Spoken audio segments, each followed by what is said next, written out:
Dwayne "The Rock" Johnson called Clint Eastwood a washed-up movie cowboy at a charity event. Tyler Morrison, undefeated MMA fighter, said the 94-year-old couldn't last 30 seconds. Then Clint stood up. No punches, no violence. Just one old man teaching two arrogant young men a lesson they'd never forget. In the heart of downtown Los Angeles, the Staples Center pulsed with an energy that seemed to shake its very foundation. Spotlights carved through the darkness, illuminating a sea of faces that stretched from floor to rafters. Corporate executives sat shoulder to shoulder with film industry veterans. Retired military personnel, mixed with social media influencers, and Hollywood legends shared space with rising stars. The collective anticipation created a tangible pressure in the air. The announcer's voice thundered through the sound system. Ladies and gentlemen, welcome to Legends and Warriors, the most significant charity gala of the year, benefiting our nation's veterans and their families. The crowd erupted as massive screens displayed montages of American flags, military insignia, and footage from previous charity events. This wasn't just another celebrity gathering.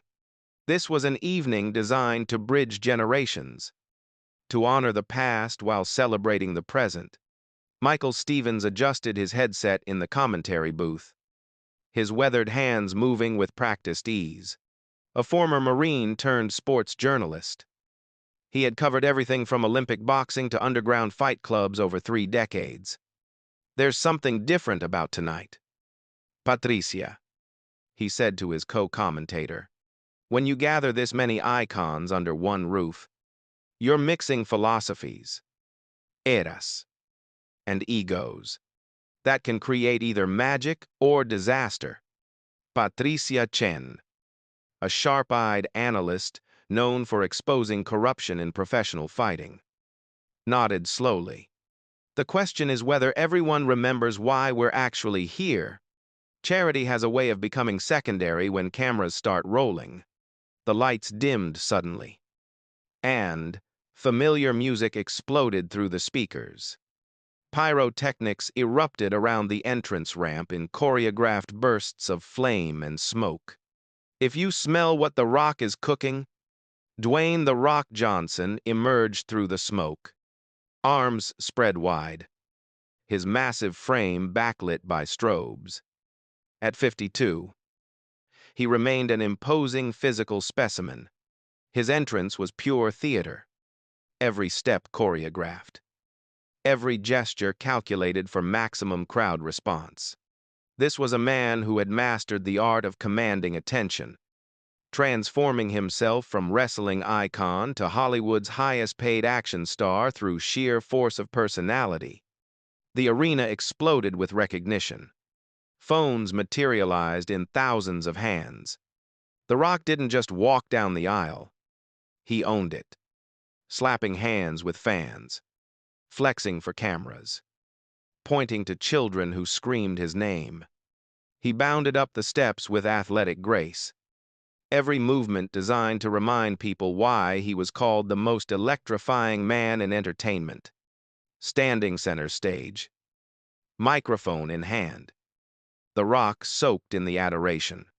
His smile, perfected through decades of practice, beamed across the arena. He waited, letting the noise build before finally raising one hand. The crowd quieted, but the energy remained. Finally, he paused for effect. The Rock has come back to Los Angeles. The response was deafening.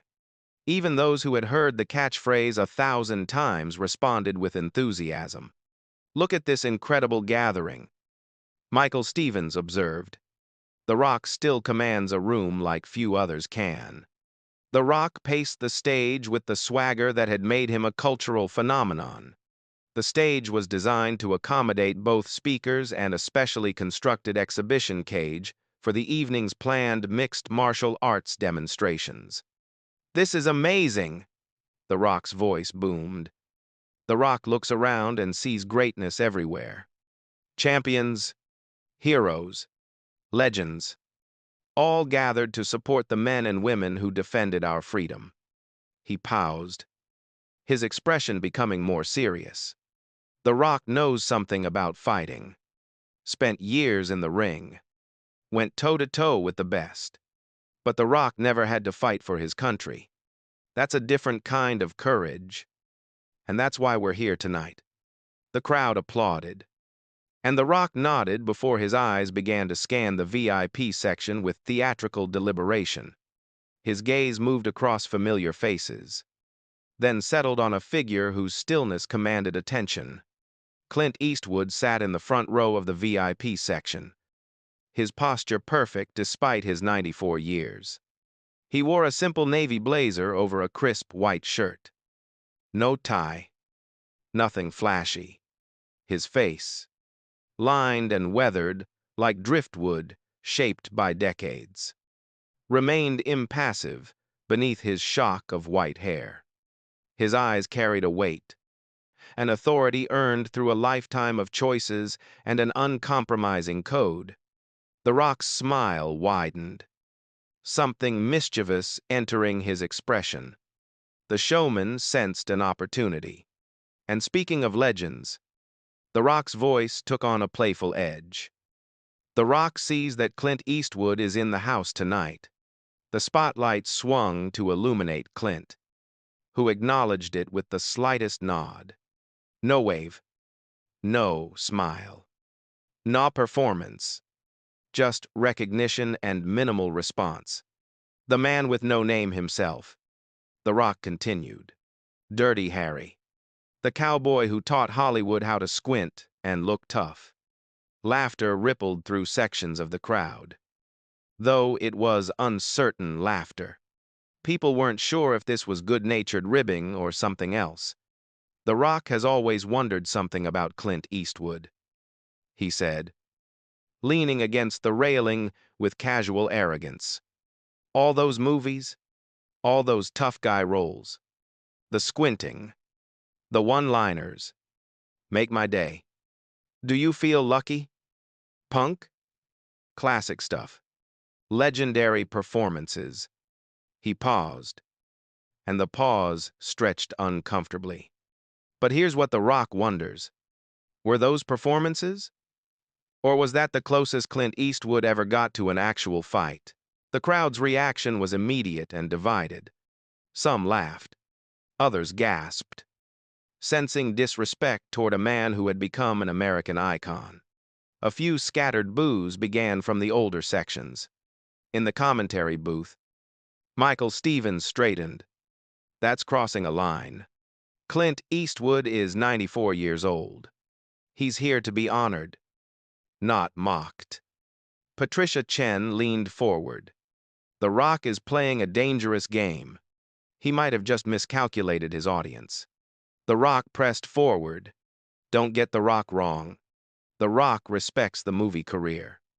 Who doesn't love a good Western? Cowboys and Indians. Showdowns at high noon. All that classic American mythology. His tone shifted, becoming more pointed. But let's be honest here. Dirty Harry was what? 50 years ago? Those Westerns with Sergio Leone? 60 years old now? Maybe Clint Eastwood is just a washed-up movie cowboy who built a reputation on make-believe. At 984. Maybe he should be in a retirement home, not a fight venue.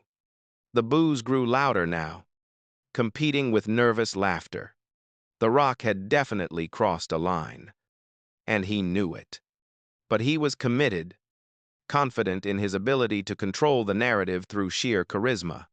The cameras cut to Clint Eastwood, and the contrast was striking. While faces around him showed shock or discomfort, Clint remained absolutely still. Not a muscle twitched. His eyes, however, had locked onto The Rock with an intensity that seemed to drop the temperature. It was the look of a man who had seen violence, had lived through eras when words had immediate consequences, and who possessed self-control forged through decades of discipline. Michael Stevens' voice carried a warning. The Rock just made eye contact with Clint, and for half a second, his smile faltered. I think even he realizes he might have awakened something he wasn't prepared for. The Rock recovered quickly. But hey, he said with a laugh that sounded slightly forced. We're all friends here, right? This is what we do. Talk a little trash. Get the crowd engaged. No harm. No foul. He turned his attention to the evening's scheduled fights. Speaking of real fighters, let's get to why you're really here. We've got incredible athletes ready to showcase their skills, and every dollar raised goes to our heroes. But the energy had shifted. Throughout the VIP section, eyes kept returning to Clint Eastwood, whose calm stillness now seemed less like passivity and more like the quiet before a storm. Tonight just became very interesting. Patricia Chen murmured, "The Rock may have just learned that there are some legends you don't poke." The cage door clanged shut with metallic finality. Inside, Tyler the Blade Morrison bounced on his feet, his lean, tattooed physique rippling with energy. At 28, he represented everything about modern mixed martial arts that older fans found simultaneously impressive and off-putting. Technically brilliant, physically gifted, and possessed of a self-promotional instinct that would have made Carnival Barkers proud.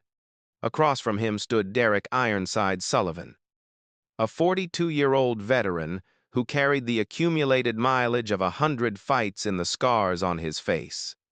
Derek represented the old school, men who had fought when the sport was less regulated, less lucrative, and far more dangerous. Our opening exhibition match, Michael Stevens announced, pits two philosophies against each other. Tyler Morrison, undefeated in his last 12 fights, represents the new generation. Facing him is Derek Sullivan, a man who helped build this sport when most people considered it too brutal. Tyler flashed his trademark grin at the cameras, then made an exaggerated throat-cutting gesture toward Derek. The older fighter simply nodded, raising his hands in a traditional stance. No wasted movement, no theatrics. In the VIP section, The Rock had taken a seat near Clint Eastwood, conspicuously leaving two empty chairs between them. The space seemed symbolic, a buffer zone, acknowledging the tension while maintaining plausible deniability. The Rock leaned forward, watching Tyler with obvious approval. The referee called both fighters to center cage. Touch gloves. "Gentlemen," he instructed. Derek extended his gloved hand. Tyler knocked it aside with a theatrical smirk and backpedaled, playing to the crowd. Derek's expression remained impassive, but something tightened around his eyes. The bell rang. Tyler exploded forward with blinding speed. His flying knee caught Derek off guard. A picture-perfect technique. Derek stumbled backward, and Tyler pressed his advantage with predatory instinct, unleashing combinations that drove the veteran against the cage. Morrison, coming out aggressive. Michael Stevens called. Sullivan needs to weather this storm and find his rhythm. Derek covered up, absorbing punishment while searching for openings. But Tyler's attacks were relentless. "Getting tired already?" "Old man," Tyler taunted between strikes. "Maybe you should have stayed retired." Derek responded with a sharp counter that missed by centimeters. Tyler danced away, laughing. "Almost got me there. Grandpa, but this ain't your era anymore." The Rock grinned, clearly enjoying the spectacle. He glanced toward Clint Eastwood, as if to say, "See, this is what real fighters look like today." But Clint's expression remained unchanged, his eyes tracking every movement with clinical precision. Tyler continued his onslaught, mixing flashy techniques with solid fundamentals. Midway through the round, he timed a head kick perfectly, catching Derek flush on the temple. Derek wobbled but remained standing. "Show's over." "Fossil," Tyler shouted. He winked at The Rock before launching his final combination, left hook to the body. Right, uppercut snapping Derek's head back. Spinning back elbow connecting with devastating accuracy. Derek collapsed. The referee jumped in, waving off the fight while signaling for medical staff. Paramedics rushed in, checking Derek's vital signs. Tyler didn't wait for the official announcement. He climbed the cage and roared, beating his chest, while the crowd responded with mixed reactions. Admiration for his skill warred with discomfort at his lack of sportsmanship. Morrison gets the stoppage impressively. Michael Stevens commented, disapproval in his voice. "But I'm not loving the celebration while Sullivan is still being attended to." Tyler jumped down and grabbed the microphone. His breathing barely elevated. "That's how we do it in 2025, he shouted. "Old school is dead and buried. This is the new era." He strutted around the cage like a peacock. When he reached the side facing the VIP section, his eyes locked onto The Rock, then shifted deliberately to Clint Eastwood. "I see some legends out there," Tyler continued, pointing directly at Clint. "Some old-timers who probably think they could hang with modern athletes. But trust me, what works in Hollywood doesn't work in here. This is reality. This ain't make-believe with stunt coordinators and second takes." The crowd's reaction grew more divided.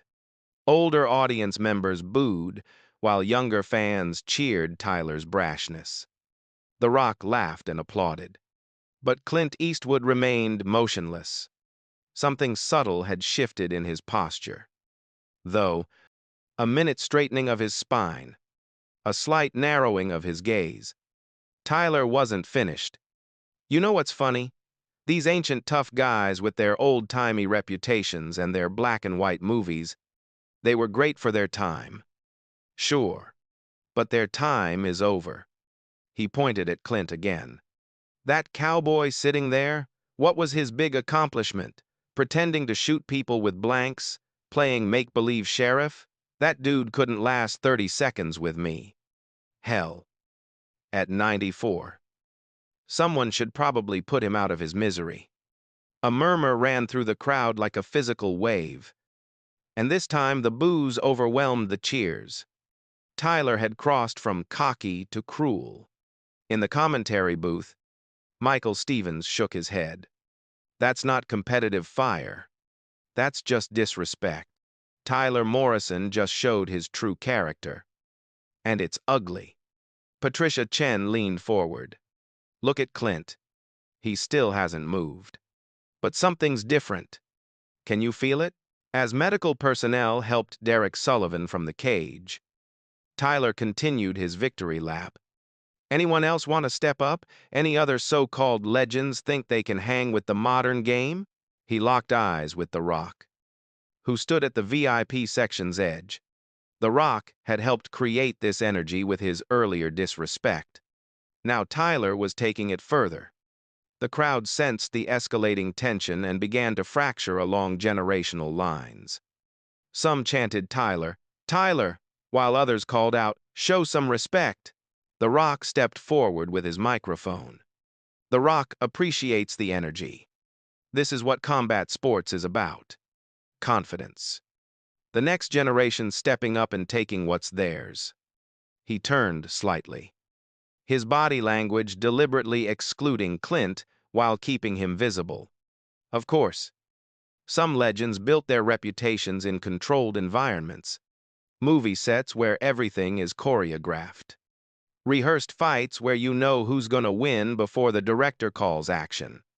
The crowd reacted with a collective intake of breath. The Rock was doubling down, using Tyler's victory as justification for his earlier mockery. Michael Stevens' voice carried anger now. "This has gone from entertainment to elder abuse. Clint Eastwood served his country. built a legendary career through talent and hard work, and came here to support veterans. He doesn't deserve this disrespect. The cameras panned to Clint Eastwood. For the first time that evening, subtle changes became visible. His jaw had tightened. His hands had shifted slightly. His eyes now carried something harder, colder. Not anger, exactly, but recognition that a line had been crossed. Tyler, feeding off The Rock's comments, jumped back in. That's right. There's a huge difference between movie fighting and real fighting. We're faster, stronger, better conditioned, and more technical than any generation before us. A chant started somewhere in the upper sections, slowly at first, then gathering momentum. Clint, Clint, Clint. It spread from section to section. Younger voices mixing with older ones. People who remembered when respect meant something, joining with those uncomfortable with the mockery of a legend.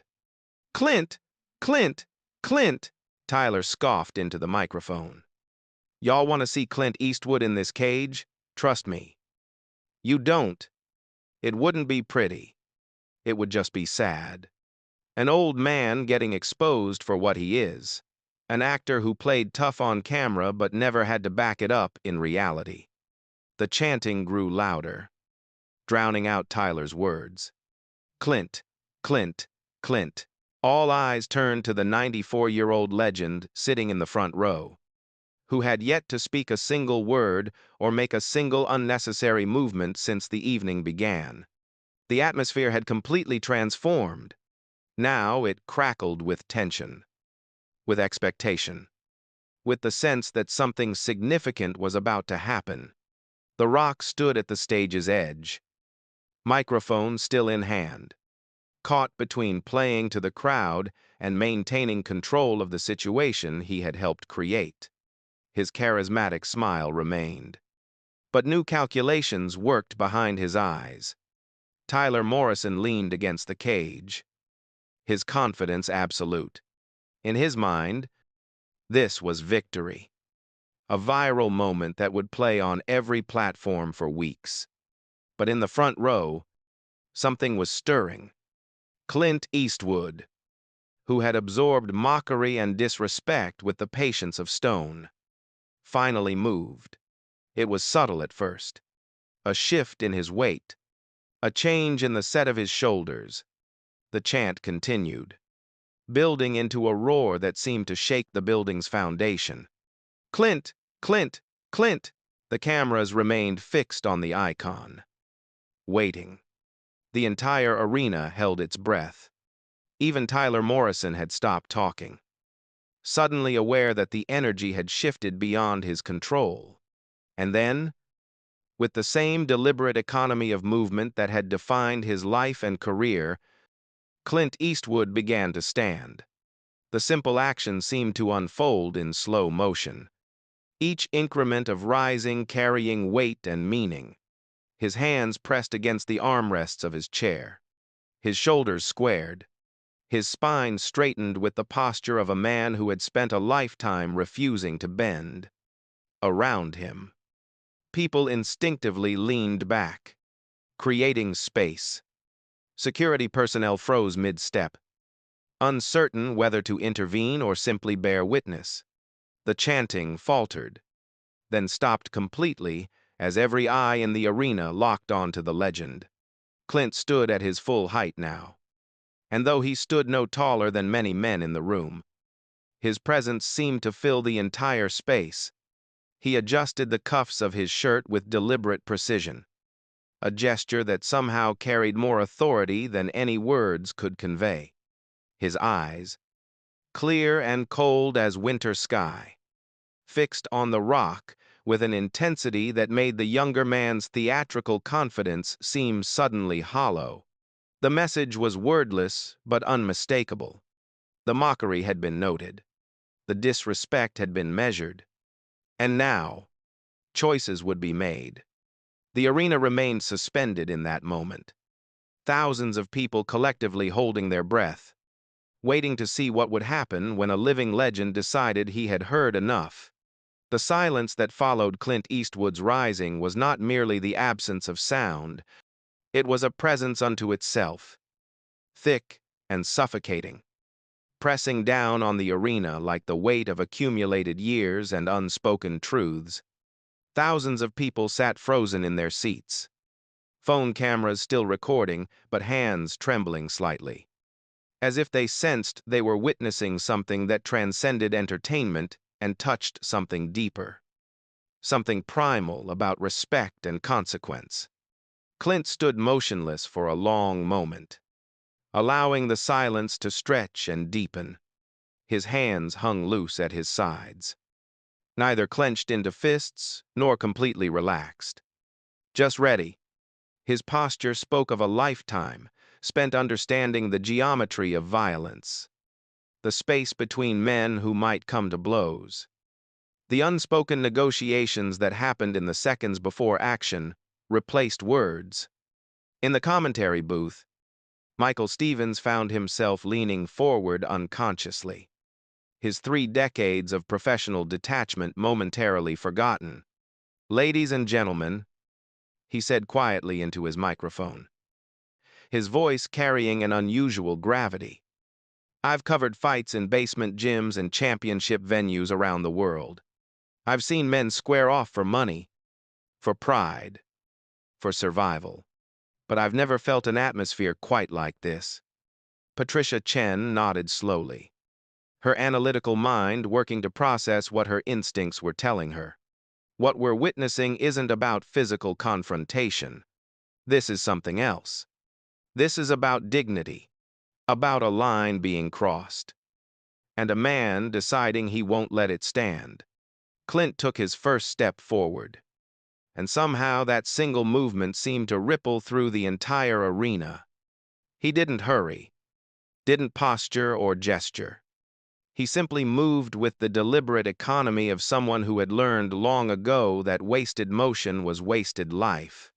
Each step carried intention, purpose, the accumulated weight of 94 years of choices made and consequences accepted. The crowd parted before him like the Red Sea before Moses.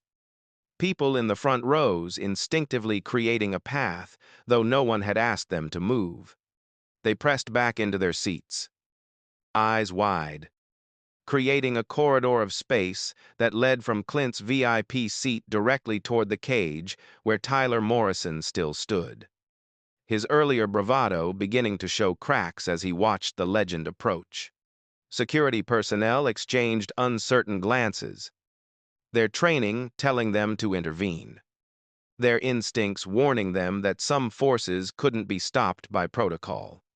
The head of security, a former Army Ranger named James, who had worked high-profile events for 20 years, pressed his radio button and then released it without speaking. What would he even say? Stop a 94-year-old man from walking? Stop a living legend from responding to public mockery? Some situations fell outside the manual. The Rock remained on the stage near the cage, microphone still clutched in his hand, though he had fallen silent. His showman's instincts were screaming at him to say something, to retake control of the narrative, to spin this moment into entertainment that served his purposes. But for perhaps the first time in his career, he found himself genuinely uncertain. The confidence that had carried him through 1,000 confrontations, scripted and real, seemed to evaporate in the face of Clint's silent advance. Clint reached the aisle that led to the stage and cage area.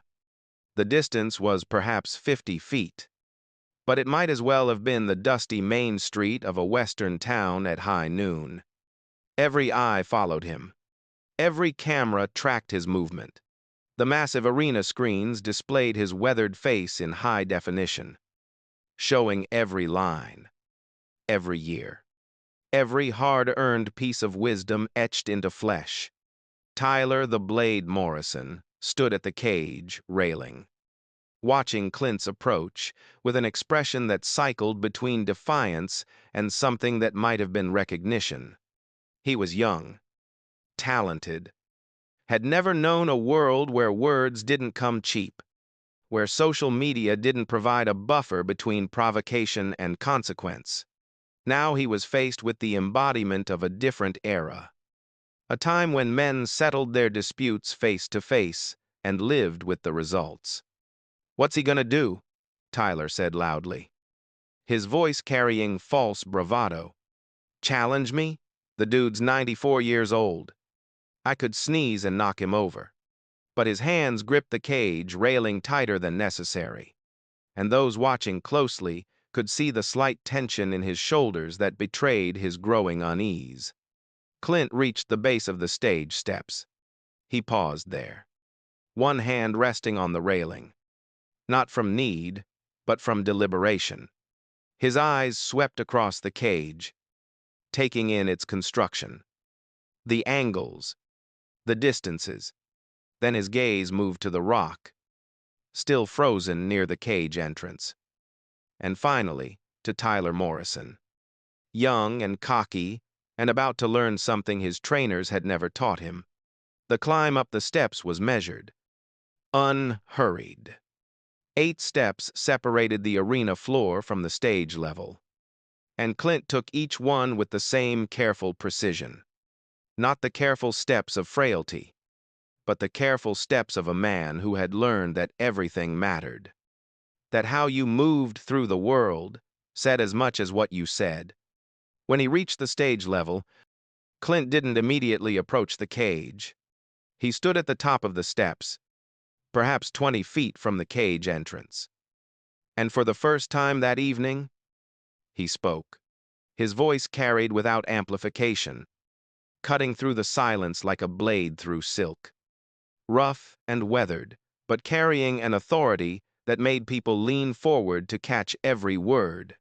"I didn't come here tonight to fight," Clint said, each word spaced, weighted, delivered with the timing of someone who understood that silence between words mattered as much as the words themselves. "I came here to honor men and women who actually fought, who put their lives on the line for something bigger than themselves." The Rock opened his mouth to respond, but something in Clint's eyes made him hesitate. Clint continued, his voice never rising but somehow filling every corner of the arena. "But you." His gaze shifted to the Rock, then to Tyler.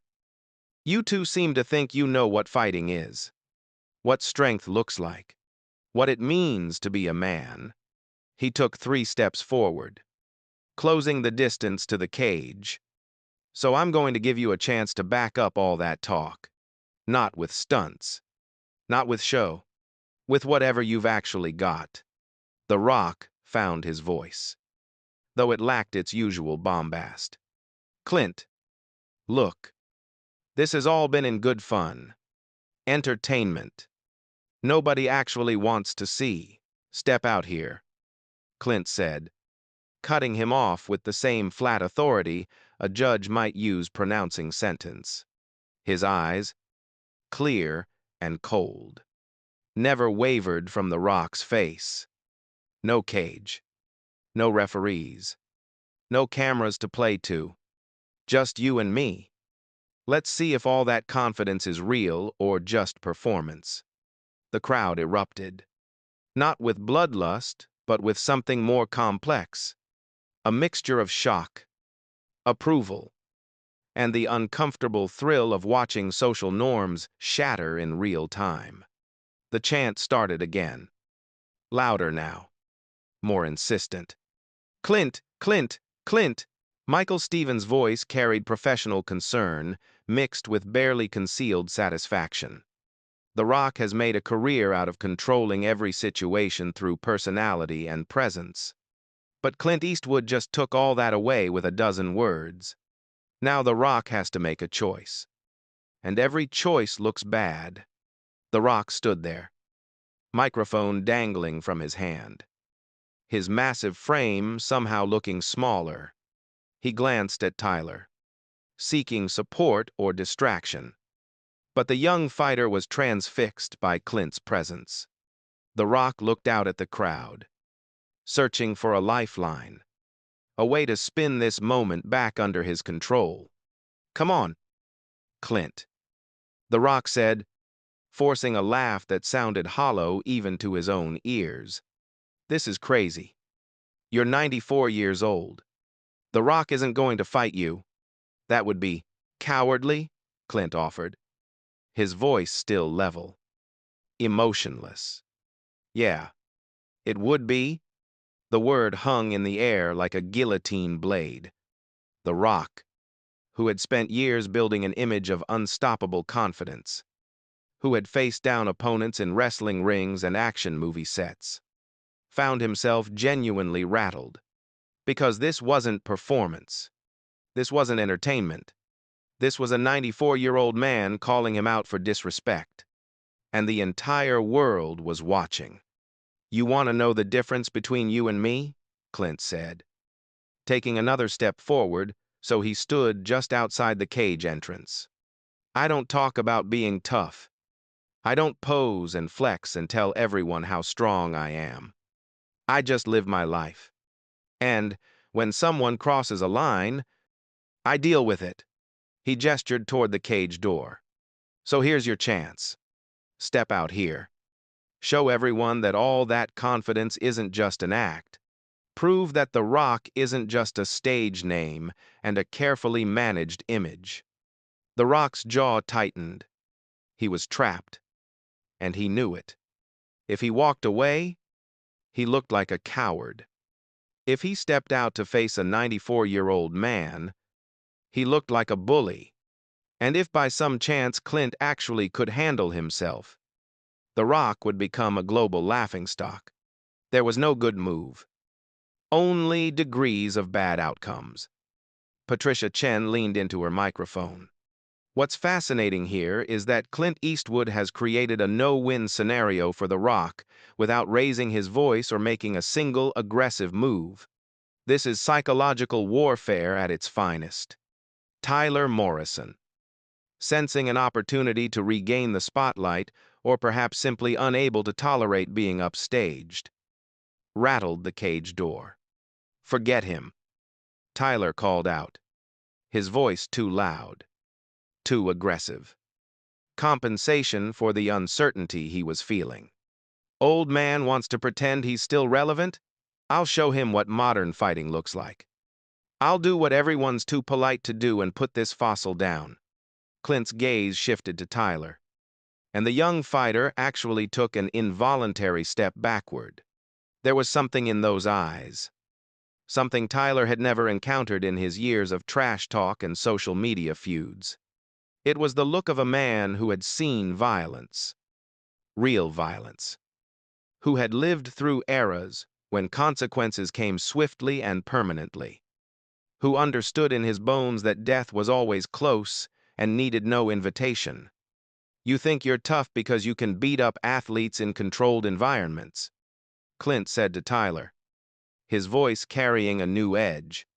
"Not anger." "Exactly, but something colder. You talk about old school being dead, about evolution, about how much better your generation is." He shook his head slowly. "But you don't know anything about fighting. Real fighting. The kind where there's no referee to save you, no rules to protect you, no social media to hide behind afterward." Tyler's face flushed, his ego bruised by the dismissal. "Then come in here and let me show you what I know, old man. Come in this cage, and I'll teach you respect." Clint smiled. But it was the cold smile of a predator, the smile Sergio Leone had captured in extreme close-ups decades ago. "I'm not coming in there, son. That's your safe space, your controlled environment. You want to prove something? Come out here.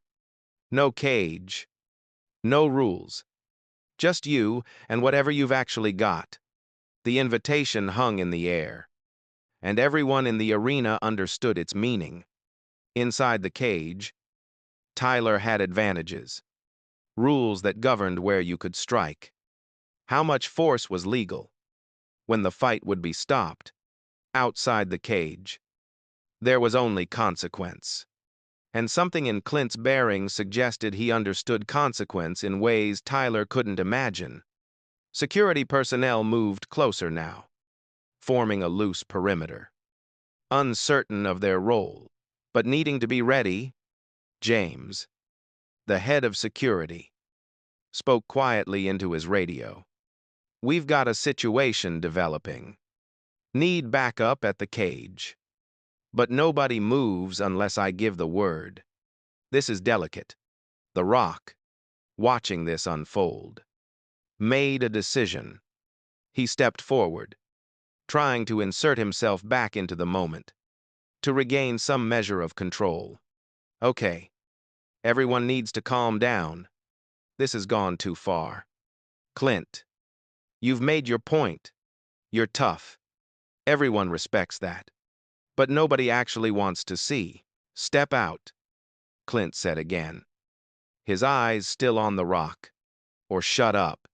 The three words, delivered without heat, but with absolute finality, silenced the Rock more effectively than any insult could have, because they exposed the core truth, all of the Rock's words, all his charisma.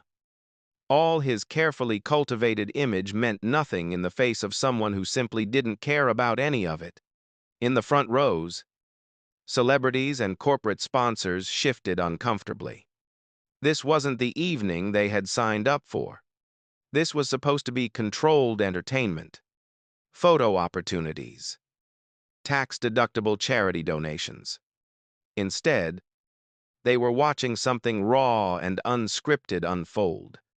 Watching a legend dismantle carefully constructed personas with nothing but presence and truth. An older man, in the VIP section, a former Marine colonel who had served 3 tours in Vietnam, leaned over to his wife. "That's what command presence looks like," he said quietly. "Not the fake Hollywood version. The real thing. The kind you can't learn in acting class." Tyler Morrison, feeling the moment slipping away from him, made his move. He rattled the cage door harder.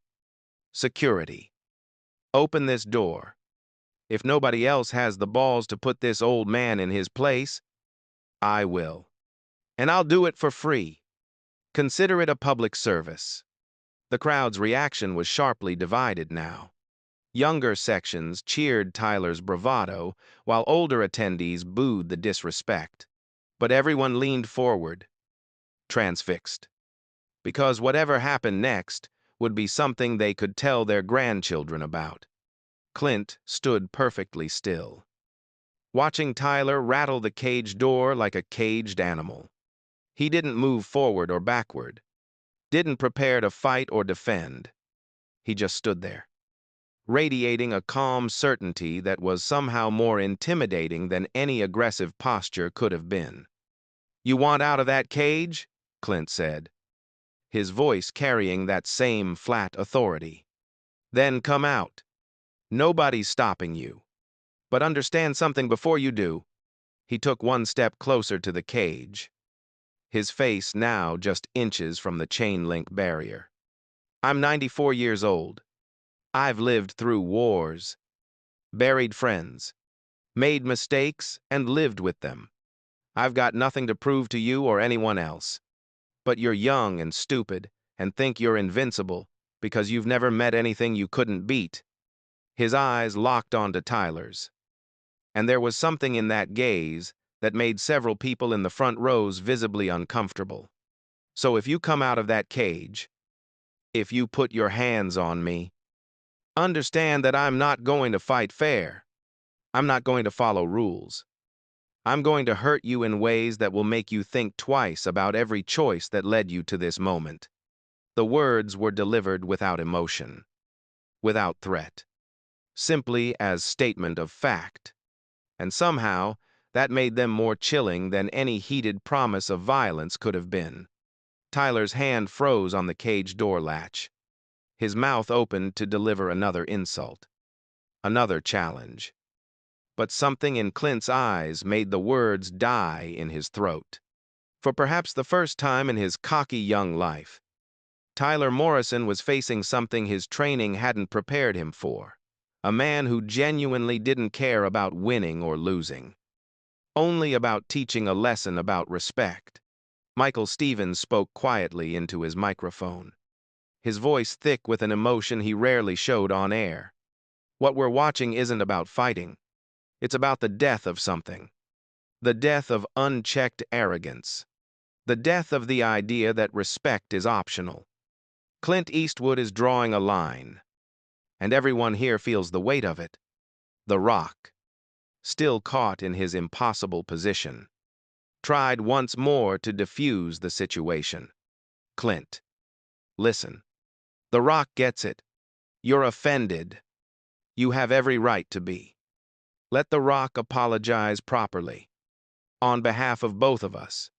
He gestured to include Tyler. We went too far. Way too far. But let's not turn a charity event into something that, I don't want your apology, Clint said, cutting him off again. Words are cheap. They always have been. You want to make this right? Stop hiding behind that microphone and step out here. Face what you started. The arena held its collective breath. The Rock looked at Clint, looked at Tyler, looked at the thousands of phones recording every second of this moment. His career, his image, his carefully managed brand all hung in the balance. Every choice led to damage. The question was, which choice led to the least damage? Or perhaps, which choice he could live with when he looked in the mirror? And then, from behind Clint, a voice cut through the tension. Mr. Eastwood, with respect. I think maybe we should all take a step back here. James, the head of security, had approached carefully, his hands visible and non-threatening. He was a big man, former Ranger, but he addressed Clint with genuine deference. Sir, nobody wants to see you get hurt, and nobody wants to see a charity event turn into something that ends with lawsuits and arrests. Clint didn't turn to look at him. His eyes remained fixed on The Rock and Tyler. I appreciate your concern, son, but I'm not the one who needs to worry about getting hurt. Even so. Sir, James continued, his voice gentle but firm. I've got a job to do, and that job includes making sure nothing happens here tonight that everyone regrets tomorrow. For a long moment, Clint didn't respond. The tension stretched tighter and tighter, like a wire pulled to its breaking point. Then, finally, Clint nodded slowly. You're right. This isn't the place. He turned his gaze back to The Rock. But this isn't over. Not by a long shot. He looked at Tyler Morrison. And you, boy, you better hope we don't meet somewhere without security and cameras.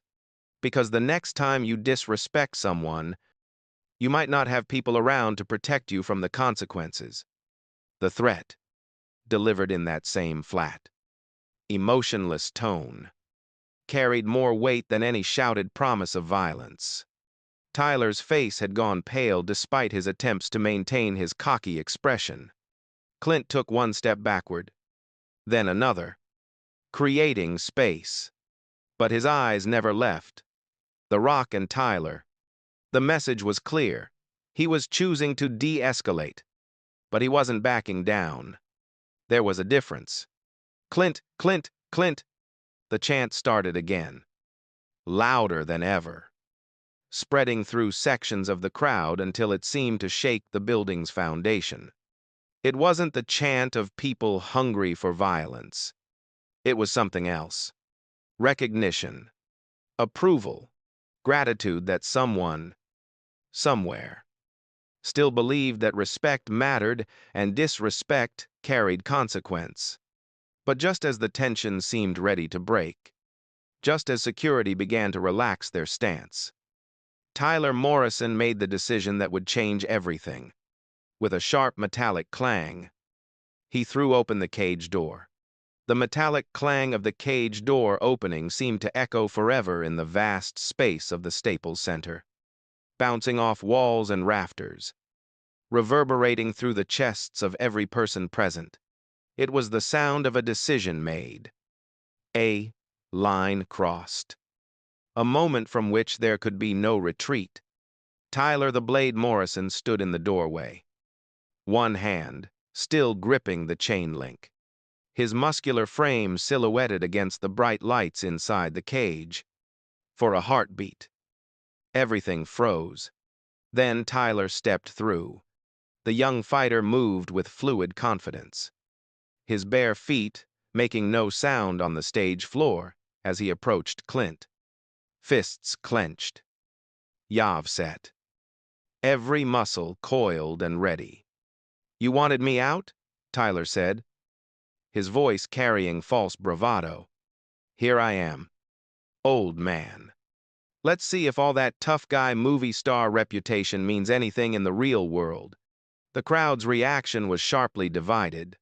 Younger sections cheered Tyler's boldness, while older attendees booed, some standing and shouting warnings. Phones captured every angle, broadcasting this confrontation to millions watching live streams worldwide. Clint didn't respond with words.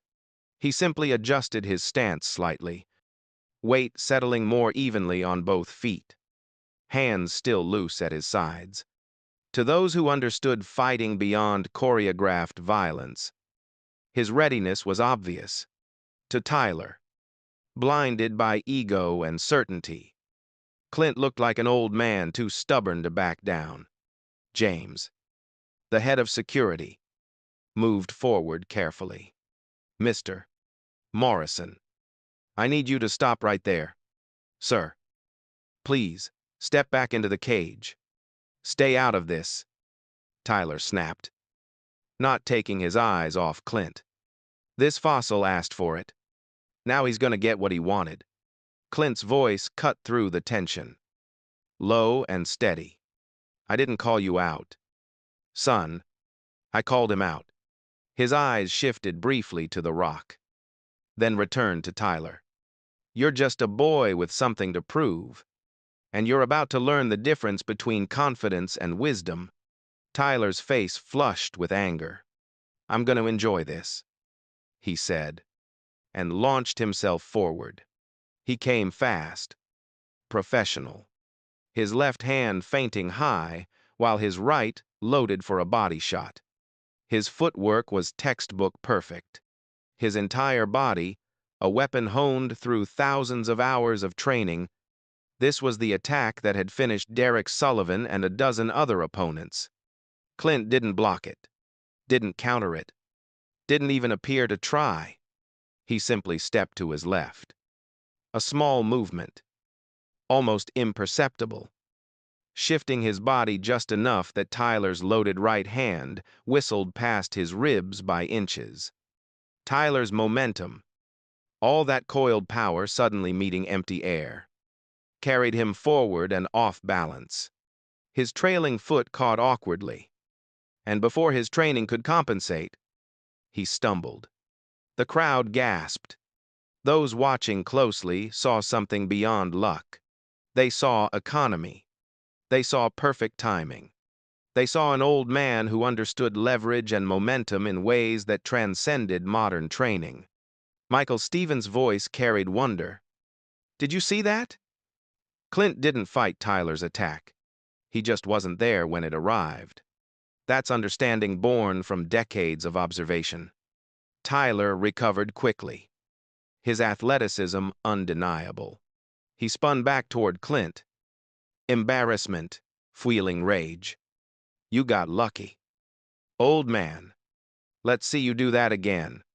"Luck's got nothing to do with it," Clint said quietly. "You're fighting yourself. Son, I'm just standing here." Tyler roared and came again, this time with more aggression, less calculation. A wild right hook followed by a left cross. both thrown with knockout power, both telegraphed by the tension in his shoulders. Clint moved again. But this time, he did more than simply evade. As Tyler's right hook whistled past, Clint's hand came up, not in a fist, but open, palm out. He didn't punch or strike. He simply touched Tyler's extended wrist, barely more than a brush of contact, and redirected it. Tyler's own force, combined with Clint's subtle guidance, turned the young fighter's momentum against him. Tyler's feet tangled. His balance, already compromised by overextension, completely deserted him. He went down hard, his shoulder hitting the stage floor with a thump that carried through the arena's sound system. A 94-year-old man had put a professional fighter on the ground without throwing a punch. The crowd erupted. The chant started again, louder than ever. Clint! Clint! Clint! Tyler scrambled to his feet, his face crimson with rage and humiliation. Sweat glistened on his skin despite the air conditioning. His breathing came harder, faster. Adrenaline and embarrassment combining into a toxic mixture that overwhelmed training and judgment. "That's it," Tyler shouted. "I'm done playing around." He launched himself forward a third time. This attack purely emotional, all technique abandoned. He came like a bull, head down, arms reaching to grab, to use his strength and youth to physically dominate an opponent who had twice made him look foolish. And this time, James and 3 other security personnel moved in. They didn't tackle Tyler or use excessive force. They simply intercepted him, professional hands gripping arms and shoulders, their combined weight bringing the young fighter to a controlled stop just 5 feet from where Clint stood. Tyler struggled against them, muscles straining, voice rising to a shout. "Let me go! Get your hands off me! That old man is mine! I'll kill him!" "Enough!" James's voice cut through Tyler's rage. "Mr. Morrison, you need to calm down right now, or you're going to be removed from this venue in handcuffs. Your choice." Tyler continued to struggle, then seemed to realize the futility. He stopped fighting their grip but continued to glare at Clint with pure hatred. Throughout this entire sequence, Clint hadn't moved from his spot. His breathing remained calm and even. He looked at Tyler with an expression that wasn't quite pity but wasn't quite contempt either. It was the look of a man watching a child throw a tantrum. "You done?" Clint asked quietly. Tyler spat toward Clint's feet. "This ain't over, old man. Not by a long shot." Clint's expression didn't change. "Yes, it is. You just don't know it yet." He turned his attention to the Rock, who had remained frozen near the cage entrance throughout the entire confrontation. The Rock's face showed genuine shock, his carefully maintained facade completely shattered. When Clint spoke, his voice carried across the arena without amplification. "You wanted a show," he said. His eyes locked on the Rock.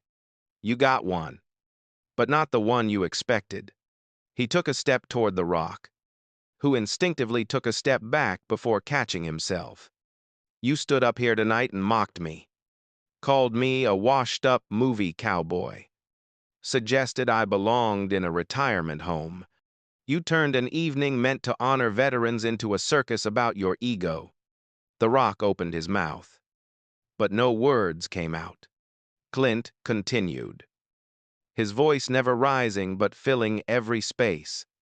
"I didn't come here to fight. I came here to support people who actually fought for this country. People who understand that real strength isn't about how loud you talk or how many followers you have." He gestured back toward Tyler, still restrained by security. "This boy attacked me 3 times, and I didn't throw a single punch. You know why? Because real fighting isn't about hurting people. It's about control. Control over yourself. Control over the situation. Understanding that the best fight is the one you don't have to finish with violence. The arena had gone completely silent. You turned tonight into a circus, Clint said to The Rock. Made it about ego and mockery instead of what it was supposed to be about. And for what? For views? For laughs? To remind everyone that you're the biggest star in the room? The Rock's jaw worked, trying to form words. Finally, hoarsely, he managed, Clint. I'm not finished, Clint said, not unkindly but with absolute authority. I'm 94 years old. I've buried friends, made mistakes, lived through wars and loss and hard times most people today can't imagine. I learned a long time ago that respect isn't something you demand. It's something you earn through how you live, how you treat others, how you carry yourself when nobody's watching. He looked out at the crowd, at the phones still recording. Every generation thinks they invented toughness, thinks they're stronger, faster, better than what came before. And in some ways, maybe they are. But some things don't change. Character doesn't change. Integrity doesn't change. The understanding that your words have consequences. That disrespect can't hide behind a screen, or a stage, or a carefully managed image. A slow clap started somewhere in the arena. Then another. Within seconds, it had spread through the entire crowd, building into a standing ovation. This wasn't applause for entertainment.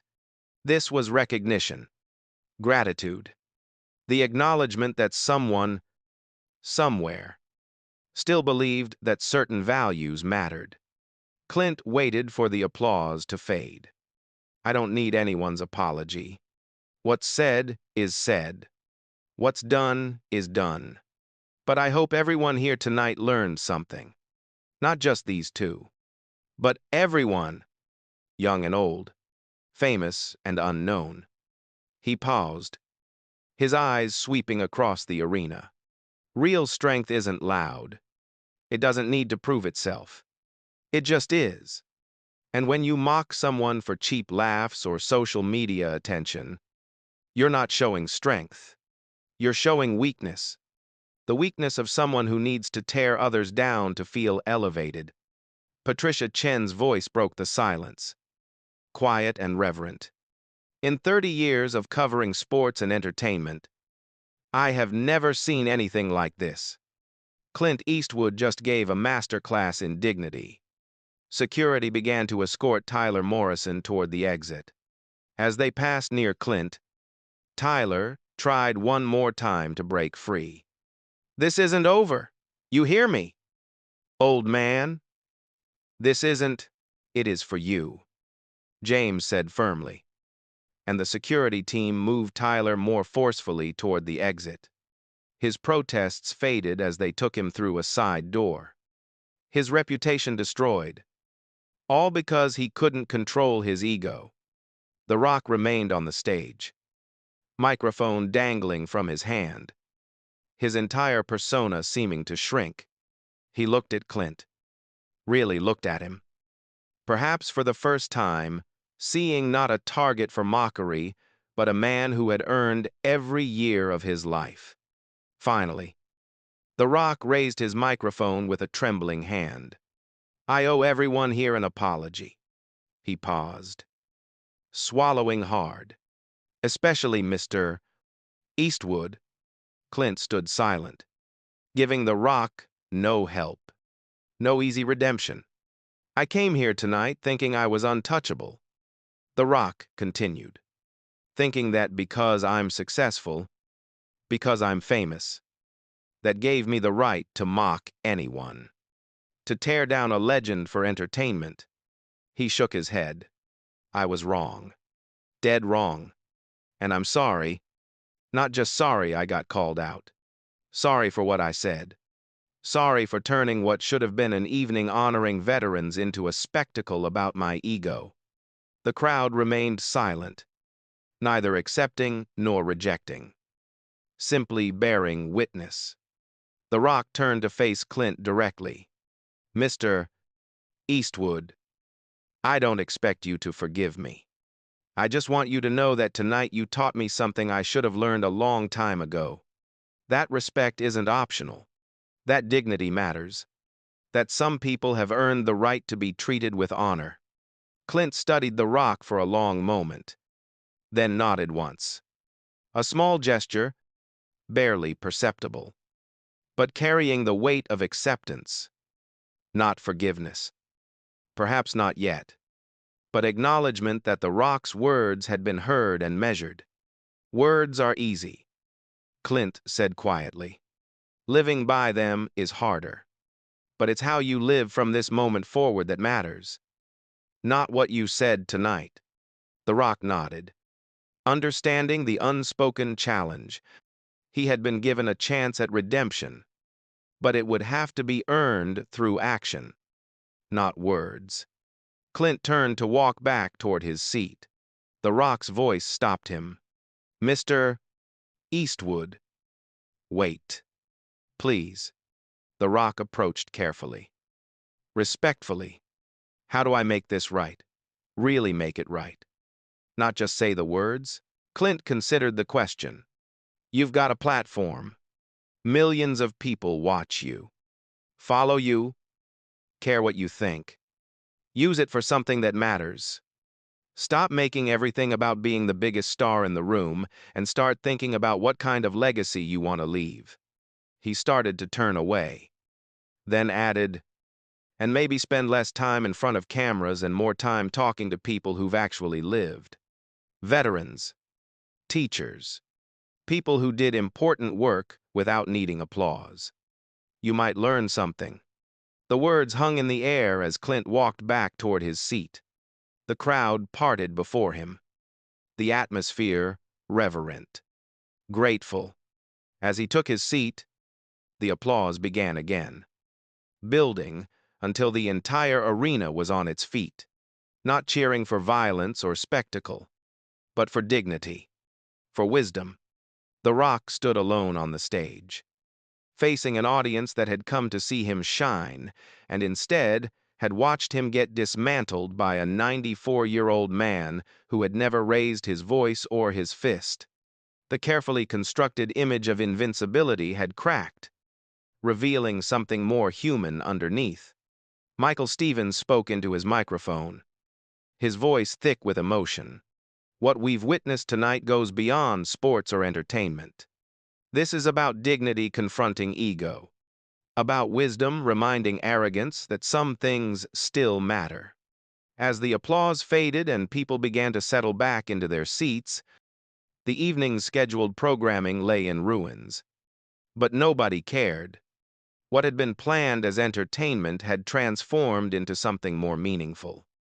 A lesson, a reminder, a moment when an entire generation learned that wisdom couldn't be shouted down and that respect still mattered. But not everyone had learned. In the backstage area, where security had deposited him, Tyler Morrison sat on a equipment crate, his hands still trembling with rage. His phone was already out, his fingers flying across the screen. A production assistant walked past and caught a glimpse of what he was typing. Threats, accusations, promises of lawsuits and revenge. Tyler's face was twisted with humiliation and fury as he recorded a video, his voice low and venomous. "This isn't over," he muttered to the camera. "That old man got lucky tonight. But luck runs out. And when it does, everyone's gonna see what really happens when you disrespect Tyler Morrison." He hit post and immediately began planning his next move, his mind already spinning narratives, recruiting allies, preparing for a war that Clint Eastwood didn't even know was coming.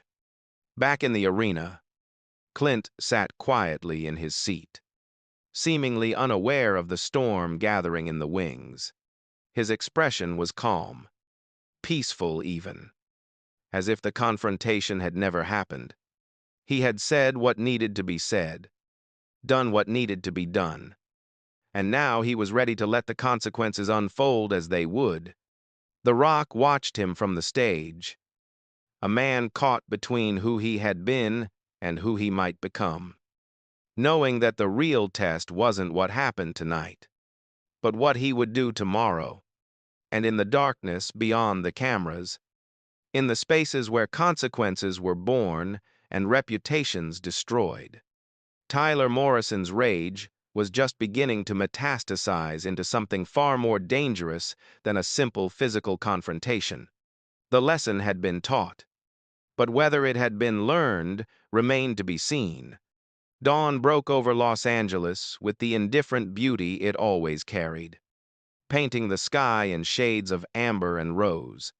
But for those whose lives had intersected at the Staples Center the previous night, sleep had been elusive, haunted by words spoken and unspoken, shaped by the weight of consequences that were only beginning to unfold. The video clips had gone viral within minutes. By sunrise, the footage had been viewed over 90 million times. Every major news outlet led with the same story.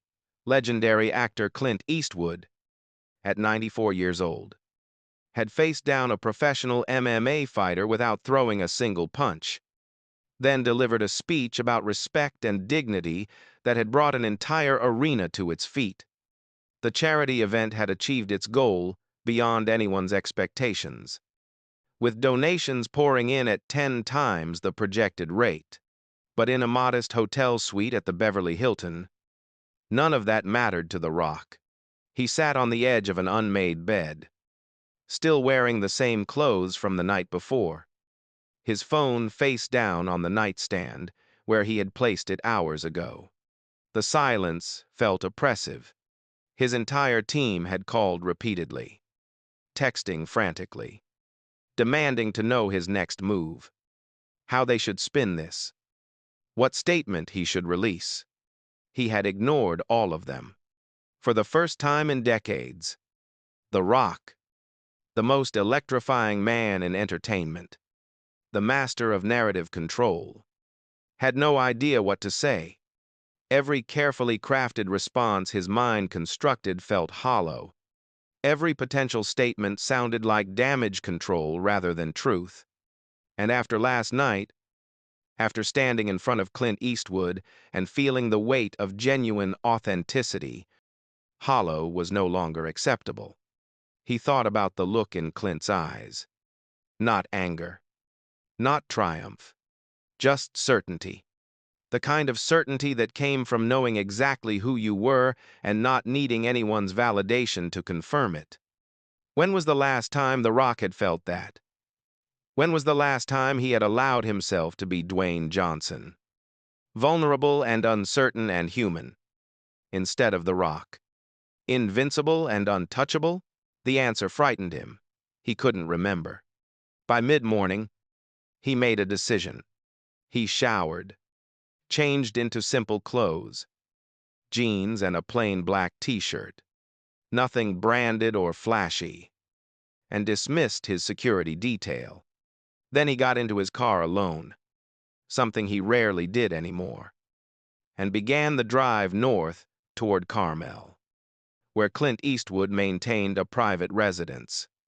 Across the city, in a cramped apartment in North Hollywood that smelled of stale sweat and broken dreams, Tyler Morrison was discovering that not all viral fame was created equal. His phone had become both lifeline and torment, refreshing obsessively every few seconds.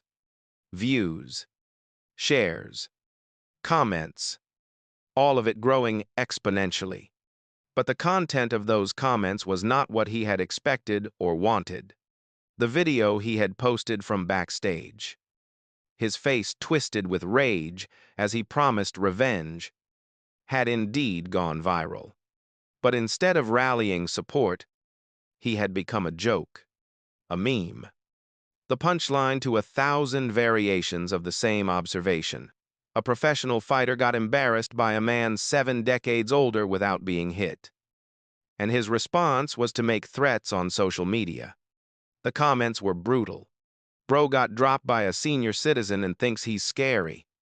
Tyler really said Clint got lucky. Lucky what? Lucky Tyler attacked 3 times and failed every time? Imagine being this pressed about an old man, making you look stupid by literally just standing there. The ratio of negative to positive comments was devastating. Even his loyal followers were distancing themselves. Sponsors had begun sending carefully worded emails about reconsidering partnerships. His management had called an emergency meeting. Voices tight with panic. But Tyler wasn't interested in damage control. He was interested in vindication. He posted response after response, each one angrier than the last. He challenged Clint directly, accused him of having advance knowledge of his attacks, claimed security had interfered before he could show his real skills, suggested the whole thing had been staged. With each post, the mockery grew louder. Tyler Morrison had become a cautionary tale about ego, meeting wisdom, and losing spectacularly. His phone rang. His manager. Tyler sent it to voicemail and posted another video. This one filmed in his cramped bathroom. Eyes wild with desperation. "You all think this is funny?" Clint Eastwood. "You're an old man living on reputation. You got away with embarrassing me once. It won't happen again. I'm coming for you. That's a promise."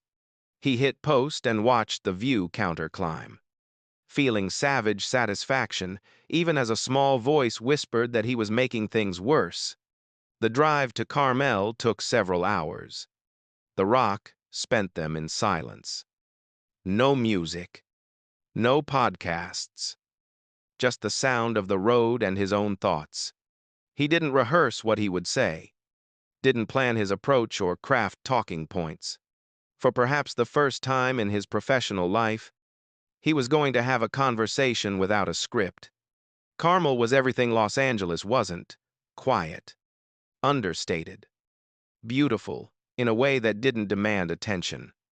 The Rock found the address, a modest property set back from the road, surrounded by trees, and the kind of privacy that spoke of someone who valued solitude over spectacle.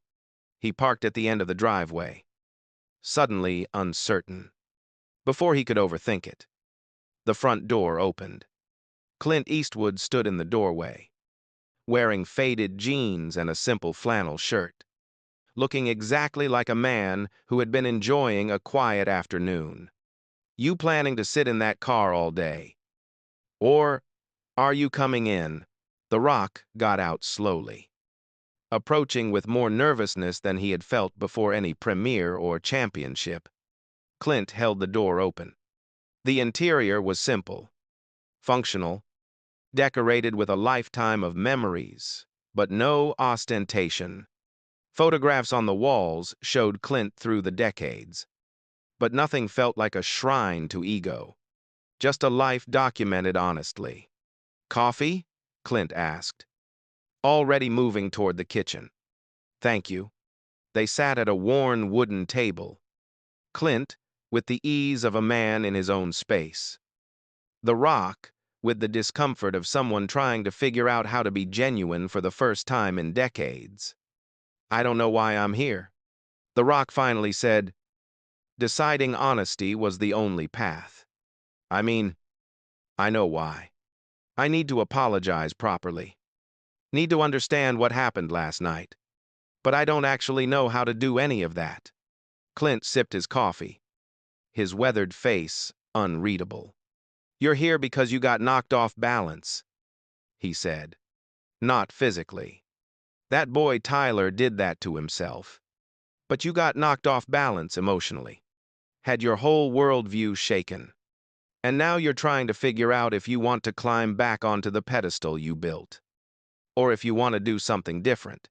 The Rock nodded slowly. "Every instinct I have tells me to get back up there, to fix my image, control the narrative. I've already got 3 different PR strategies outlined. but they all feel wrong. They all feel like more performance. That's because they are, Clint said simply. And you're starting to understand the difference between performing authenticity and actually living it. How do you do it? The Rock asked. How do you just be yourself without worrying about image or perception? Clint was quiet for a long moment. I spent a lot of years worrying about those things. Building a career. Making choices based on what I thought people wanted to see. But somewhere along the way, I realized none of that was making me happy. Successful. Sure. Famous. But empty. He refilled both cups. I did 2 years in the Army during the Korean War. Spent most of it at Fort Ord. But saw enough to understand what real consequences looked like. Came back and tried to make it in Hollywood. Struggled for years. Failed auditions. Bit parts. Rejection after rejection. Damaged relationships because I was too proud to admit I was scared. The Rock listened, absorbing the honesty of someone who had lived long enough to own his mistakes. So I made a choice. Clint continued. Started turning down roles that didn't mean anything to me. Started directing films I cared about instead of films that would make money. Started living quietly instead of loudly. Lost some opportunities. Lost some relevance.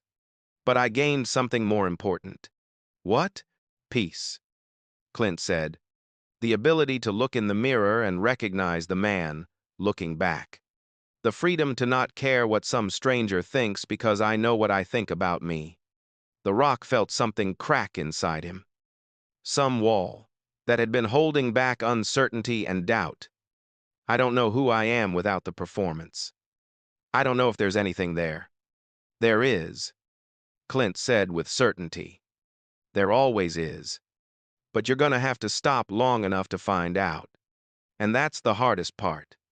Because stopping means giving up control, means accepting that you can't manage every perception, means trusting that who you actually are might be enough. They talked as the afternoon light shifted through the windows. Clint spoke about his journey. The long road to understanding that fame and respect were not the same thing.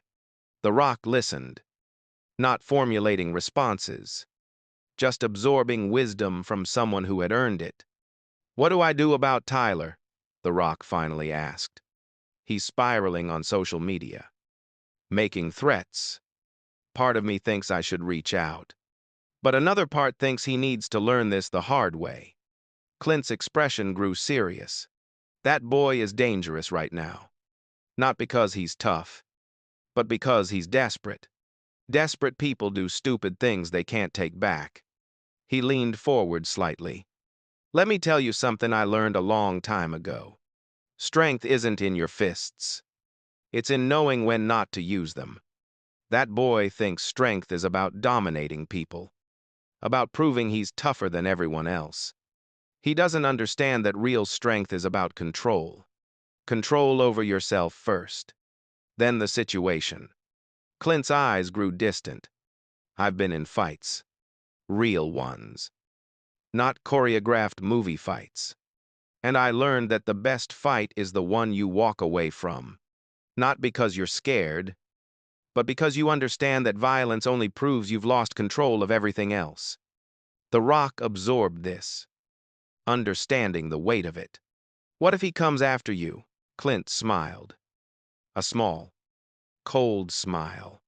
Then he'll learn another lesson.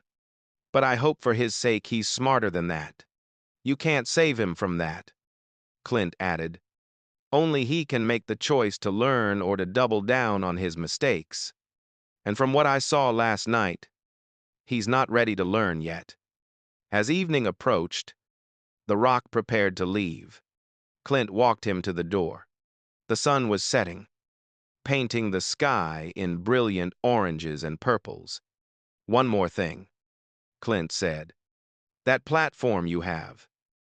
Those millions of people who follow you, that's power. Real power. The question is, What you're gonna do with it? Use it to build yourself back up? Or use it for something that matters? The Rock extended his hand, and Clint shook it, the grip still firm. Thank you. For last night. For today. For not making this easy? Easy doesn't teach anything, Clint replied. Hard does. Remember that.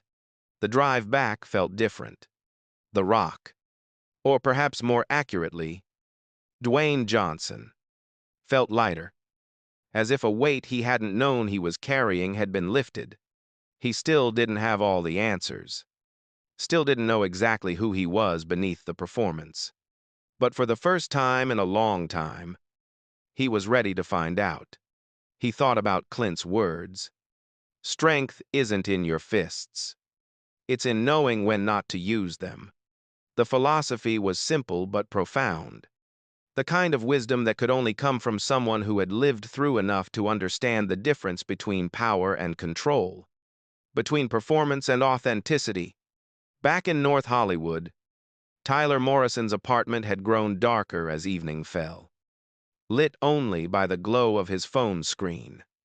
He had been posting non-stop, watching his follower count drop with every rant, seeing sponsorships evaporate, feeling his career crumbling in real time. His manager had stopped calling. His gym had terminated his membership.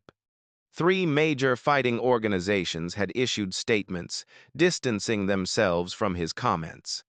The internet had moved from mocking him to simply ignoring him. The ultimate insult. But Tyler couldn't stop. Wouldn't stop. He had crossed too many lines to turn back. All that was left was to double down, to force a confrontation that would either vindicate him or destroy him completely. He pulled up Clint Eastwood's address, something he had found through less than legal means, and stared at it for a long moment. Then he began to plan. Rage and desperation combining into something dark and reckless.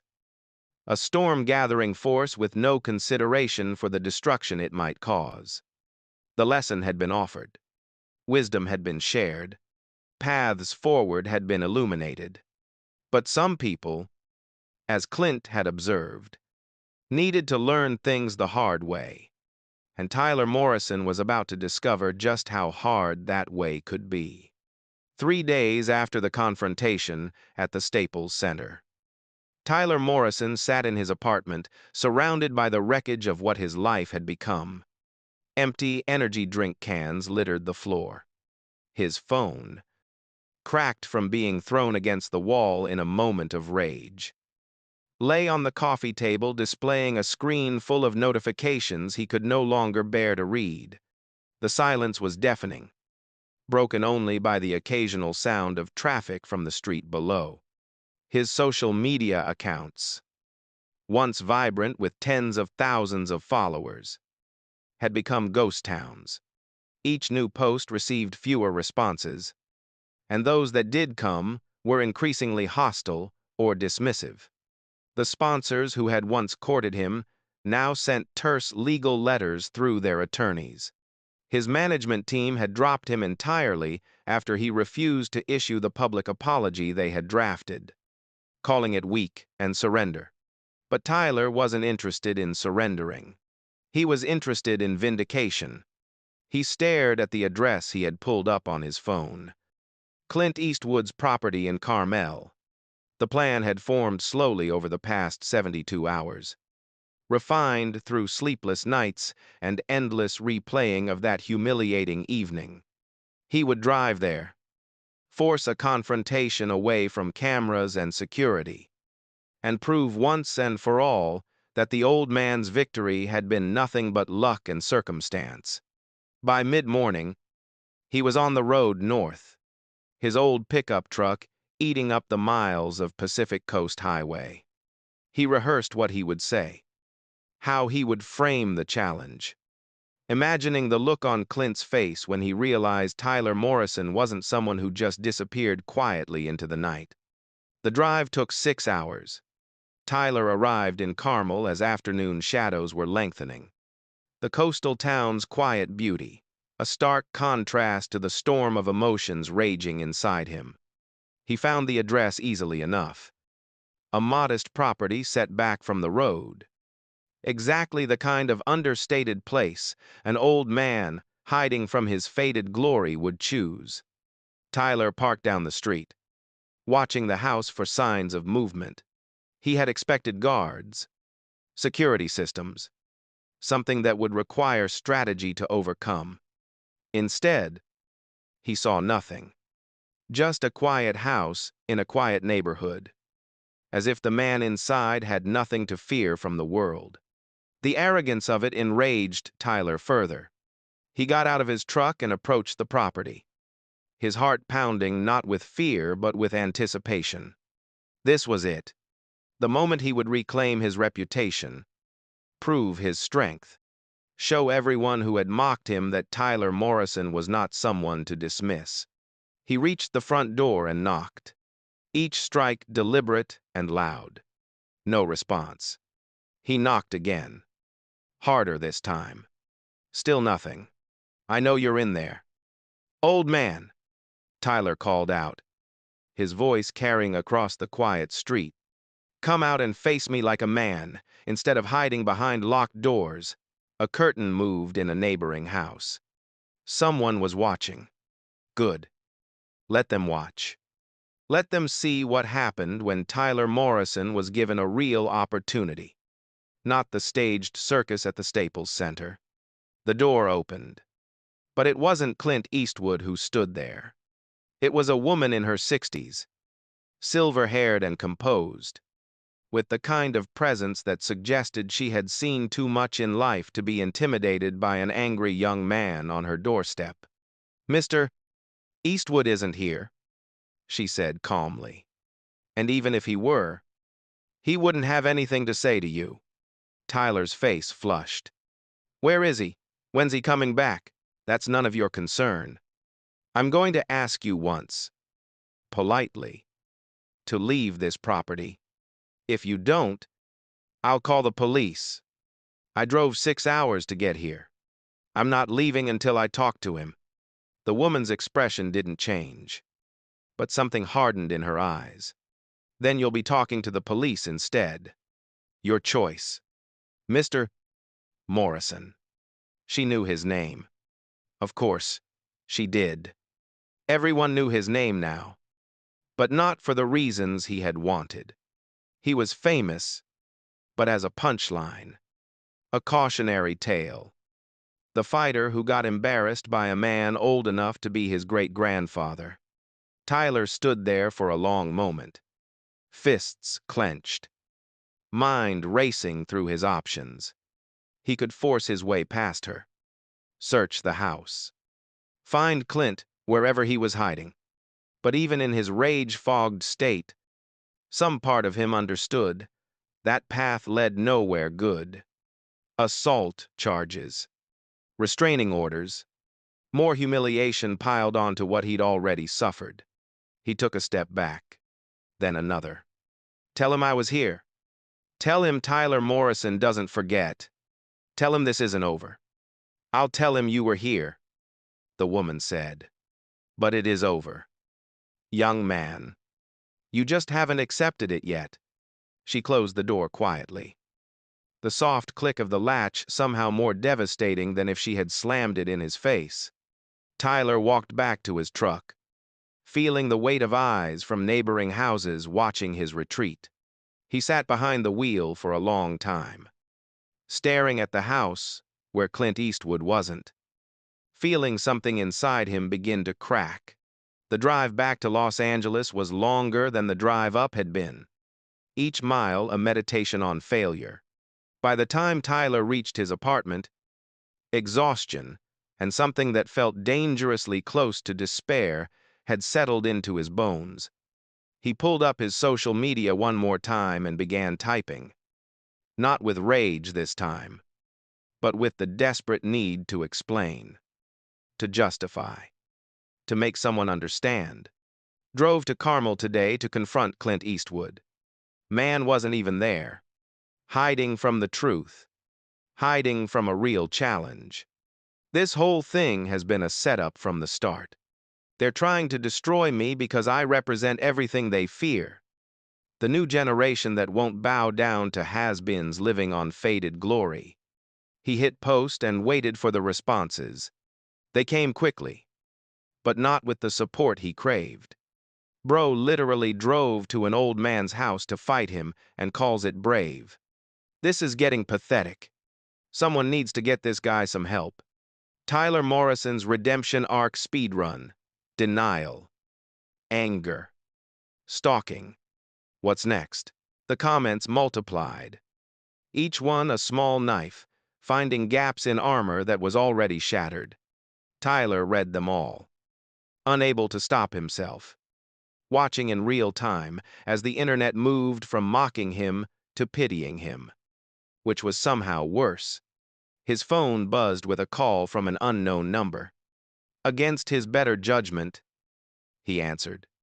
Mr.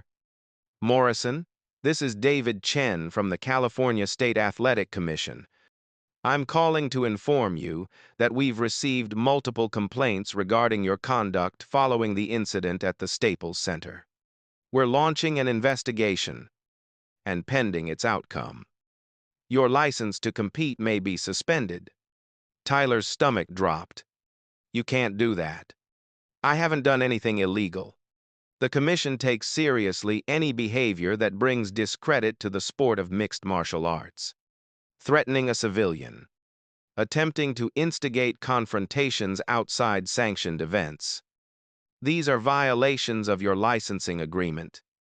You'll receive formal notification within 48 hours. I'd strongly suggest you consult with an attorney. The line went dead.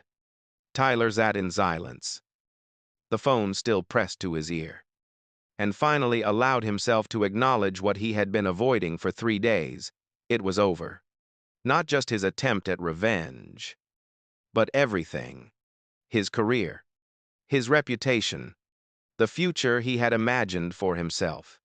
All of it destroyed, not by Clint Eastwood's actions, but by his own inability to let go of wounded pride. The lesson had been offered. He had refused to learn it. And now he would pay the price. While Tyler Morrison's world continued its downward spiral, Dwayne Johnson was discovering what it felt like to build something rather than merely perform success. The morning after his conversation with Clint, he had gathered his entire team. Publicists, agents, managers, everyone who had a stake in The Rock as a brand, and told them something they had never heard from him before. We're changing direction. Completely. No more projects chosen just because they'll make money. No more appearances just to keep my face in front of cameras. I want to use the platform I have for something that matters. The room had erupted in confused objections. Contracts were mentioned. Commitments. The careful construction of his image over decades. He had listened patiently, then said simply, I'm not asking for permission. I'm telling you what's happening. If you can't support that, I understand. But this is the path forward. 2 of his team had quit that day. The rest had stayed.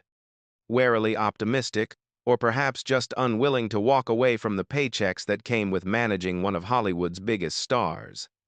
Within a week, concrete changes had begun. Dwayne reached out to organizations supporting veterans and their families, not for photo opportunities, but to understand what was actually needed. He established a foundation with a significant personal donation, not for tax benefits or publicity, but because Clint's words about using his platform for something that mattered had struck deeper than any public criticism ever could. He turned down 3 major film roles, each worth 8 figures, because the scripts felt hollow. Just more vehicles for spectacle without substance. His agents were horrified. His accountants were concerned. But Dwayne felt lighter than he had in years. He also reached out to Clint Eastwood with a request that had nothing to do with publicity. Would the older man consider serving as an informal advisor? Someone Dwayne could talk to when the pressure to slip back into old patterns became overwhelming? Clint's response came via a handwritten letter. Something so old-fashioned it made Dwayne smile. I don't do mentoring officially. Too much responsibility. Not enough time. But I'll answer the phone when you call. And I'll tell you the truth even when you don't want to hear it. That's the best I can offer. Use it wisely. It was enough. More than enough. 3 weeks after the confrontation, Dwayne appeared on a late-night talk show. His first public appearance since that night. The host, sensing a ratings opportunity, immediately brought up the viral video. So, Dwayne. The whole world saw what happened at the Staples Center. A lot of people are wondering, what's next? How do you bounce back from that? Dwayne had been expecting the question and had spent considerable time thinking about his answer. Not crafting it for maximum impact, but genuinely considering what he wanted to say. I don't think I need to bounce back, he said slowly. That would imply I fell down and need to get back to where I was. But where I was, that place where I thought mocking a legend for entertainment was acceptable. That's not somewhere I want to return to. The audience grew quiet, sensing this wasn't the usual promotional appearance. What happened that night was the best thing that could have happened to me. Clint Eastwood showed me what real strength looks like. It's not about being the loudest guy in the room. It's not about dominating every conversation or making sure everyone knows how successful you are. It's about knowing who you are, living according to your values, and having the courage to stand up when something's wrong. So you're not mad at Clint? The host asked. Mad? Dwayne laughed. I'm grateful. He gave me a gift. Even though I didn't deserve it. He showed me that I'd lost my way. Become so focused on maintaining an image that I forgot to be an actual person. That's a lesson worth more than any movie deal or endorsement contract. The interview went viral for different reasons than his confrontation with Clint had. People responded to the authenticity, the vulnerability, the sense that they were seeing something real rather than rehearsed. Dwayne's social media following, which had taken a hit immediately after the incident, began to grow again, but with a different quality of engagement. The comments were thoughtful rather than just enthusiastic, full of people sharing their own stories, of learning hard lessons and trying to become better versions of themselves. But the real change wasn't visible to cameras or measurable in metrics. It was in how Dwayne felt when he looked in the mirror each morning. In the peace that came from knowing he was finally living as himself rather than performing as The Rock. In the relationships he was rebuilding with people he'd neglected during his years of relentless self-promotion. He would never be able to fully repay the debt he owed to Clint Eastwood, but he could honor the lesson by living it. And that would have to be enough. In Carmel, as spring eased into early summer, Clint Eastwood's life continued much as it always had, largely untouched by the viral fame that had briefly swept him back into the public eye. He had watched, with a mixture of amusement and concern, as the story played out across media platforms, the articles, the think pieces, the endless debate about what the confrontation had meant, generational divides, respect in modern society, whether his actions had been appropriate. He had declined every interview request, ignored every invitation to capitalize on the moment. And eventually, the media circus had moved on to newer spectacles, as it always did. Tyler Morrison's name occasionally crossed his radar, usually in the context of another ill-advised social media post or failed attempt to reclaim relevance. Clint felt no satisfaction in the young man's downfall. only a kind of sad recognition that some people insisted on learning through pain what they could have learned through wisdom. Dwayne Johnson, on the other hand, seemed to be finding his way. Clint had watched parts of that late-night interview, nodded approvingly at the thoughtfulness of the responses, and felt cautiously optimistic that the lesson had taken root. They had spoken twice on the phone. Conversations that had nothing to do with publicity and everything to do with the genuine struggle of trying to live authentically in a world that constantly rewarded performance. "It's harder than I thought it would be," Dwayne had admitted during their last call. "Every day there's some situation where my instinct is to perform, to manage how people perceive me, rather than just being honest about who I am and what I think. That instinct doesn't go away," Clint had told him. "You just get better at recognizing it and choosing differently. Some days you'll succeed. Some days you won't. That's being human." Now, on a warm June evening, Clint sat on the back porch of his home, a glass of whiskey in hand, watching the sun paint the sky in shades of orange and purple as it descended toward the Pacific horizon. The property was quiet, save for the sound of birds settling in for the night and the distant rhythm of waves against the shore. He thought about the path that had brought him here, to this moment of peaceful solitude at 94 years old, the struggles of his youth, the ego-driven mistakes of his middle years, the slow, hard-won wisdom of age. He thought about the confrontation at the Staples Center, how it had required no violence to make his point, only presence and the willingness to stand firm in the face of mockery and disrespect. Strength isn't in your fists. It's in knowing when not to use them. The philosophy had taken him decades to fully internalize, learned through his own failures and the example of better men he'd known. It had cost him relationships, opportunities, years of his life spent chasing things that didn't matter. But eventually, through persistence and painful self-examination, he had found his way to something like peace. The sun touched the horizon, turning the ocean to liquid gold. Clint raised his glass in a silent toast to no one in particular, or perhaps to everyone who had ever struggled to understand what real strength looked like. To the young men like Tyler Morrison, who would have to learn the hard way. To those like Dwayne Johnson, who were brave enough to change course midstream. To the veterans, the charity event had been meant to honor, who understood in their bones the difference between necessary violence and the kind born of ego. His phone buzzed with a text message. He glanced at it. Dwayne, asking if Clint would be available for a call later in the week. Clint smiled slightly and typed back a simple, "Yes." The work of becoming a better person never ended. It was the work of a lifetime. And sometimes the best thing one generation could do was pass along hard-earned wisdom to the next, hoping they would use it more wisely than you had at their age. The sun slipped below the horizon, and Clint sat in the gathering darkness, content with the knowledge that he had done what he could.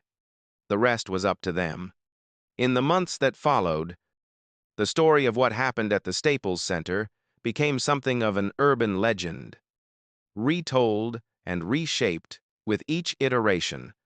But those who had been present, who had witnessed the confrontation firsthand, never forgot the essential truth of what they had seen, that real strength didn't announce itself, didn't need validation, simply existed in those rare individuals who had done the work of understanding themselves and their place in the world. Tyler Morrison eventually disappeared from public view entirely, his social media accounts going dark, his name mentioned only occasionally, as a warning about the dangers of unchecked ego and the refusal to learn from mistakes. Some said he moved to another state, trying to rebuild under a different name.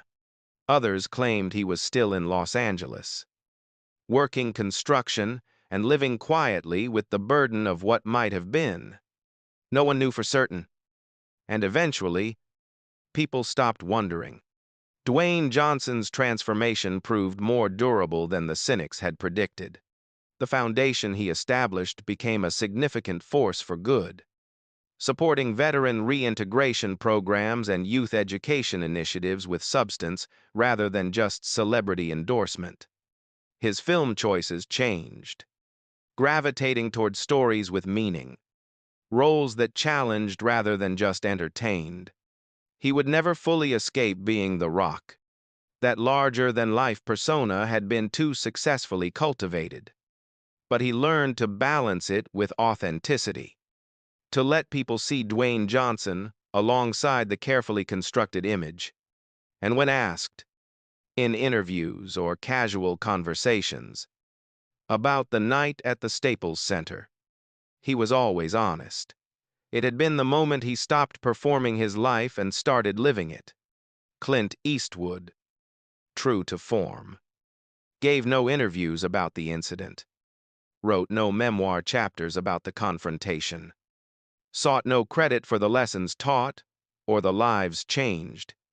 He simply continued living as he always had, making the occasional film when a story moved him, spending time with family and friends, sitting on his porch, watching the sun set over the Pacific.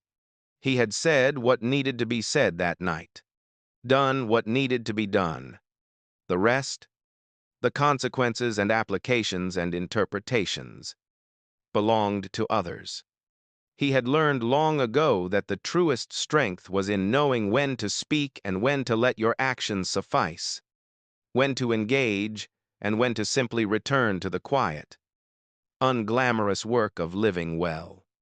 And on quiet evenings, when the world felt particularly loud and desperate for attention, when yet another viral moment demanded reaction and commentary, Clint would pour himself a whiskey, settle into his chair, and find satisfaction in the knowledge that some things, the important things, couldn't be captured in clips or reduced to sound bites. Real strength was quiet. Real wisdom was earned. Real character was built in the moments no one saw, when the cameras were off and the crowds had gone home, when all you had was yourself and the choice of who to be. The story ended not with a bang, but with a quiet sunset, a man at peace with himself, and the understanding that legends weren't made by what they said or how they performed, but by how they lived when the spotlight had moved on.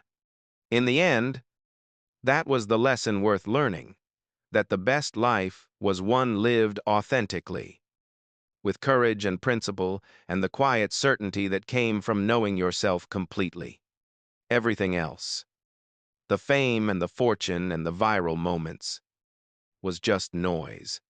And in a world that seemed to grow louder by the day, the ability to find peace in quiet had become the rarest and most valuable strength of all.